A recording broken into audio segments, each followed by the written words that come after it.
you always get what you want, even though you may think that it's entirely opposed to your wishes. But if it's your karma, everything that happens to you, put in another way, everything that comes to you is a return to you of what goes out of you. Like attracts like. You have to understand, you are a magnet. Whatever you are, that's what you draw to you. If you're negative, you're going to draw negativity. You're positive, you draw positive. You're a kind person, more people are kind to you. So you're like a magnet, and you got to understand something about like attracts like. If you see it in your mind, you can hold it in your hand. You weren't really ready for the world, were you? But when you show yourself that you have the power to come into alignment, not just with who you were before you were born, but with all that you've become ever since, not just with you and all you've become, but with Source itself. When you show yourself that by being selfish, which means by reaching for the best feeling thought you can find on whatever subject is active. If you organize your mind to a certain level of organization, it in turn organizes the whole system. Your body, your emotion, your energies, everything gets organized in that direction. Once all these four dimensions of you, your physical body, your mind, your emotion and the fundamental life energies are organized in one direction. Once you are like this, anything that you wish happens without even lifting a little finger actually. It would help to assist it with activity. When you decide that you're going to take control of your relationship to who you really are, when you decide that you're going to tend to this gap between you, wherever you are on whatever subject you're experiencing, and who you really are and what you know about the same, now life is going to take a new form and shape for you. You're going to feel exhilarated. You're going to feel satisfaction. Those who are watching you will see you as someone who seems to create tremendously with ease. Everyone that I know who is able to get things into their life practices this. I call it the 4 reallys. All right? So that what you really, really, really, really want, you will get. And these 4 reallys each of them stands for something. And if you look at people who are good at, some people call them lucky, some people call them highly spiritual, whatever it might be, but they are good at getting what they want in their lives. And here are the 4 reallys. The first one says, I wish. So what you really wish for, everything that you'd like to get into your life starts with a wish. It's a thought. I wish I could get that job. I wish I could get that promotion. I wish I could lose weight. I wish I could get rid of that addiction that I have. I wish I could, whatever, it's a wish. So what you have to start with a wish. The second really stands for what you desire. What you really wish and desire. And the difference between what you wish for and desire is in what I call asking.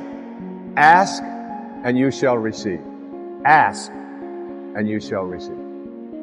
It's not empty words. Be willing to ask.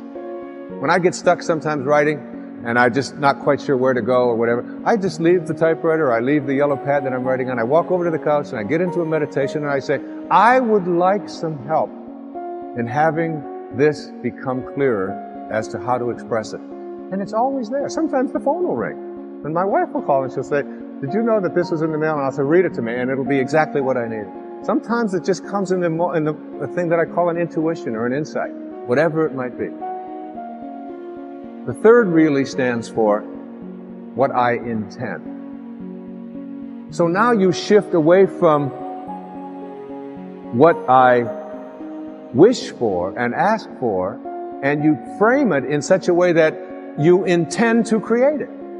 I intend to create this, whatever it might be, whether it's a healing, whether it's a losing of weight, whether it's getting rid of an addiction, whether it's creating prosperity. I intend to create it. And if you notice people who are good at manifesting, they don't mince those kinds of words. I will do it. And someone will say, well, what if it doesn't work out? You say, well, then I'll just learn whatever I have to learn from it not working out. But I intend to create this in my life. There's an intention, and the intention is so powerful that you become independent of the good opinion of other people. You're not checking it out with the tribe. You're not checking it out with what everybody else out there said you should do or shouldn't do. You're saying to yourself, I intend to create it. And I often tell people, don't tell anybody else about what you want to manifest. Don't make it a big statement. Instead, keep it to yourself. And they say, why do you want to say that? I say, because the minute that you do, you invoke ego. And in quantum physics, there's a simple line. It says, particles themselves are not responsible for their own creation. Another way of saying that is the way St. Paul said it. That which is seen, he said, hath not come from that which doth appear. That is, the source of everything over here, it's not over here. It's in this invisibleness. And once you invoke ego, you have to defend it, you have to explain it, you have to get the tribe involved in it, and before long, you've lost the capacity to manifest. It's a spiritual journey. Inspiration, in spirit. When you're inspired, in spirit.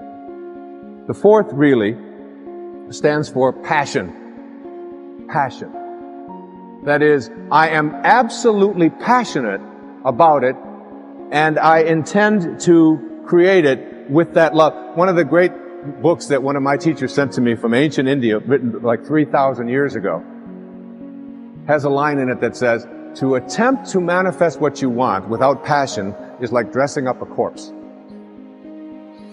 So you take this corpse, and you put a tuxedo on it, and you dress it all up, and you put all the makeup on it, and you take it out into the world, and you say, now see what you can get for me. But basically, it's dead inside. And if it's dead inside, that is, if it lacks passion, if you lack passion, you're not going to be able to attract it into your life. So what you wish for, ask for, intend to create, and have passion about, you'll get. You'll get it. That's the good news. The bad news is that what you really, really, really, really don't want, you will also get. And this is one of the most difficult things for people to understand.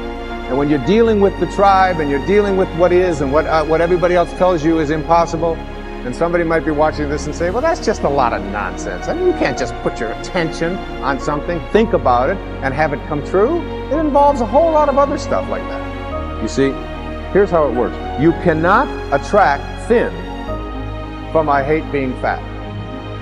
Because if what you think about is what expands, and what you're thinking about is hating being fat, then hating being fat is what you will continue to manifest. You act upon what you think about.